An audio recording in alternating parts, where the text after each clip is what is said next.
Still September 11th. I'm finalizing the write-ups for the next chapter, and I wanted to speak to the dream, discomfort with lucid dreaming, because I know what it means now. I know what it means. It's the one where I'm in the office. I'm in the it's when my body's hurting, and it's right before I buy the grounding mat, and there I'm at Kaiser, and the hospital switches to the hospital changes, like, so the beginning scene is always nice and pretty. The hospital is beautiful, the sun's coming through the glass, it feels good. And then once I go in, the second half of the dream, it's like a dark version of the hospital, and it's at night, and there's less people, and there's like almost this eerie feeling, like when you're stuck in a lonely building by yourself.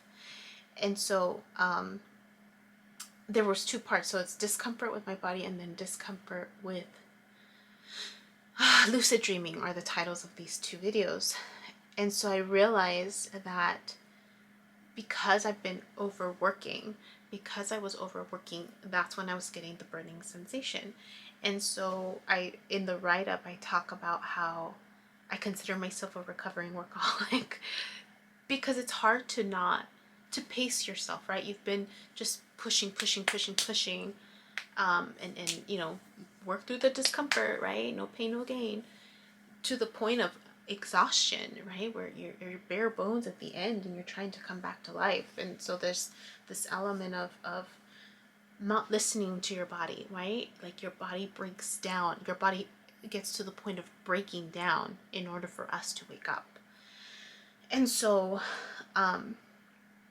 anyways, I make a note about the symbolism in terms of how the beginning scene, the sunny part of the hospital, is me being balanced, self-care. But then it transitions into the darker part, which is I'm overworking, I'm not taking care of myself, right? And so this continued theme of balance.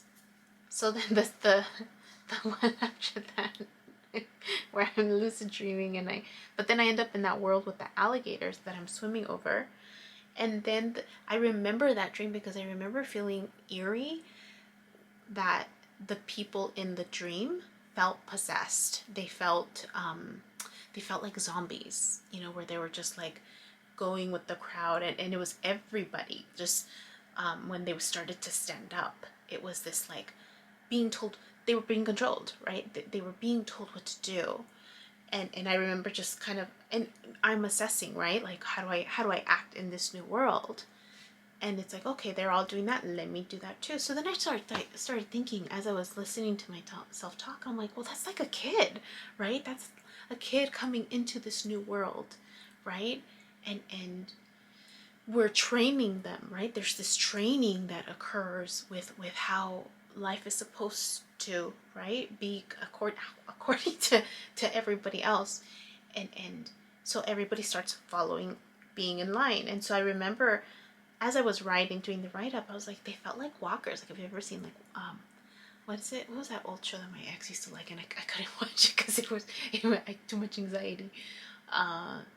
Walk so about zombies. It was just about zombies, and then the walkers, I think I got from Game of Thrones, where they're just they're not aware. And that's what I realized. I was like, oh, they're not aware, they're not awake, right? That they could do things differently, and I was the only one going against the crowd.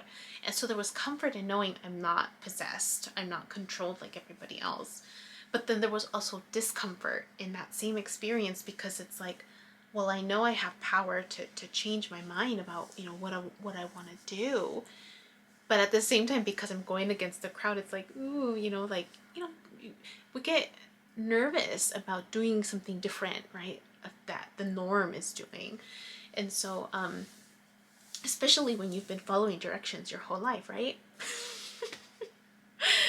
So that's what I realized. I want to say that that's the symbolism in that dream that was being highlighted. I just didn't know. But anyways, I just wanted to record that so that I don't forget. So I'm going to write it in the write-up. Okay, that's it. Hey you, my name is Yubi and I use she, they pronouns, and you've just finished watching a clip from my video diary entries where I'm documenting my healing journey as I learn how to navigate my spiritual awakening. I have learned that this experience and process is unique to each and every one of us in whatever way we are embracing living our truth. This just happens to be my journey. And despite me having a graduate degree and a license in clinical social work, this by no means is intended to replace any type of formal mental health advice. This is just me on a personal level, shedding light on the truth that I am learning and discovering for myself as these experiences unfold, and really inviting you along for the ride. Please know that there is a time gap between when these videos post and my real timeline, and also that these clips build upon each other similar to chapters in a book. So if you find yourself lost or confused, feel free to click on the playlist section or the link below, where you can jump around, check out the other chapters, and or catch up.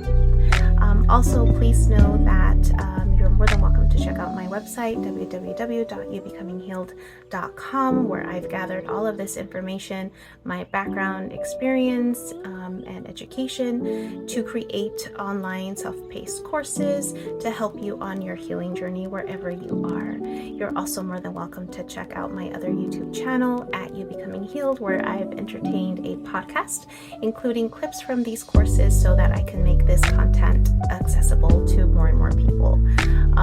Please click like, subscribe, and share this content so again it reaches more people, with the hopes that other people will resonate and connect with the healing journey and the stories shared so that they don't feel alone in their own process.